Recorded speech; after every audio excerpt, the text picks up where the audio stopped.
The federal government appeared to rush through legislation yesterday, ruining Russia's plans to build a new embassy near Parliament House in Canberra. Prime Minister Anthony Albanese says the snap decision was a matter of national security. I'm joined now by a senior analyst at the Australian Strategic Policy Institute, Dr Malcolm Davis. Malcolm, good to see you again.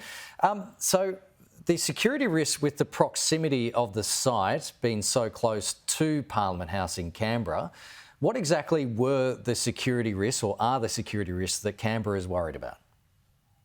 Well, I think the close proximity of the site, if the Russians had built a facility there, essentially is eavesdropping on communications, hacking into parliamentary computer networks, gathering electronic intelligence. So it would be eminently feasible for the Russians to build within their structure the sorts of electronic eavesdropping and information gathering systems that they could then use to essentially gather intelligence on Australian activities and potentially act in a more coercive manner if they wanted to hack into systems and so forth. And we've seen that already. So it was a very good decision by the government to not permit the Russians to build this second embassy so close to the Australian Parliament.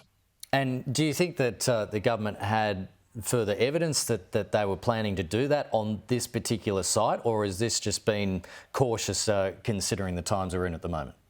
Well, I'm not privy to the sort of internal intelligence analysis that would have informed the decision, but I think it's fairly safe to say that the government was probably informed by the security services about the risks and the likelihood that the Russians would have exploited the location for gathering intelligence, and they decided quite correctly not to proceed.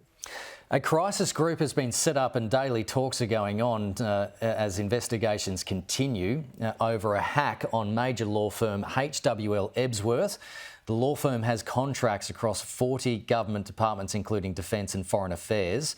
Russia's cyber criminals claim to have published troves of sensitive data. Where are we up to with this, and how bad is it? Any hack of government-related or private sector servers that deal with government work is bad. And, excuse me, this is looking particularly bad in terms of, the amount of material. It's 4 terabytes, which doesn't sound like much, but it's an awful lot of documents, that the government, that the Russians would have access to. And then they can go through those documents and exploit that information to our disadvantage. So I think that the government is now taking appropriate steps to try and identify the nature of the hack, the potential magnitude of the damage, and try to take measures to prevent exploitation of that material.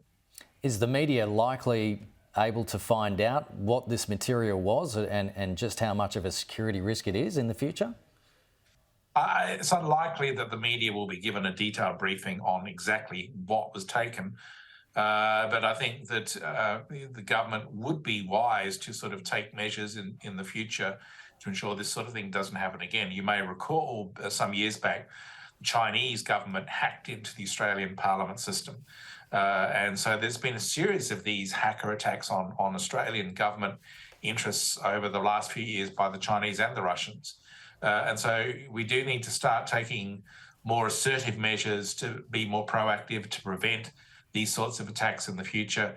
And it's not just for government. I think private sector also has to take this seriously. Ebsworth obviously is a law firm. So therefore, I think this is a lesson for us is that anyone is a target by the Chinese and the Russians if they don't take appropriate protective measures. Belarus has been taking delivery of Russian tactical nuclear weapons, the first time since the collapse of the Soviet Union that Russia has deployed nukes outside of the country. What is Putin's game plan here? Well, it's hard to know. I think it really does come down to rattling nuclear sabres to try and intimidate NATO and the EU into backing down its support for Ukraine at a critical point when Ukraine is undertaking counteroffensive operations. Those counteroffensive operations are not going to be swift.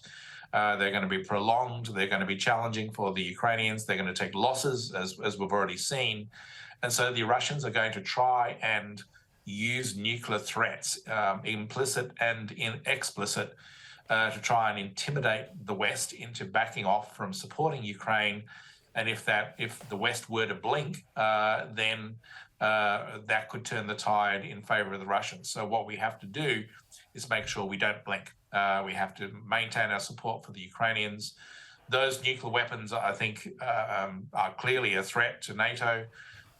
In a real crisis, in a really dangerous situation, would Putin try to use them potentially? And so therefore, in addition to supporting Ukraine, what we also have to do is strengthen our deterrence message to Moscow to basically make it clear that any use of nuclear weapons would lead to a devastating response on the part of NATO. And just finally, there's been a rare display of weakness by Russian President Vladimir Putin. He's raised concerns about the inadequacy of Russia's military hardware. What do you think this admission means for the Russian president? Well, look, I think that this is an indication that Putin is very much thinking in terms of the long-term game here. He's thinking in terms of how to stretch this out in Ukraine to the point whereby Western support does fade away. So we have, as I said, we have to make sure that doesn't happen. But he's also addressing some of the concerns about how to sustain this conflict into the long term. He doesn't want a short war, he wants a long war.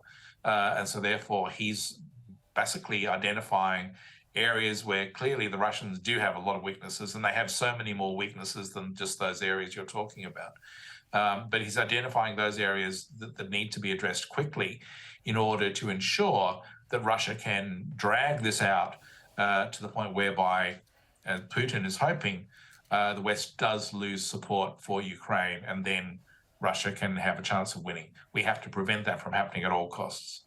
Good to get your thoughts as always. Malcolm, thanks for joining us on the program. Malcolm Davis there. Thank you.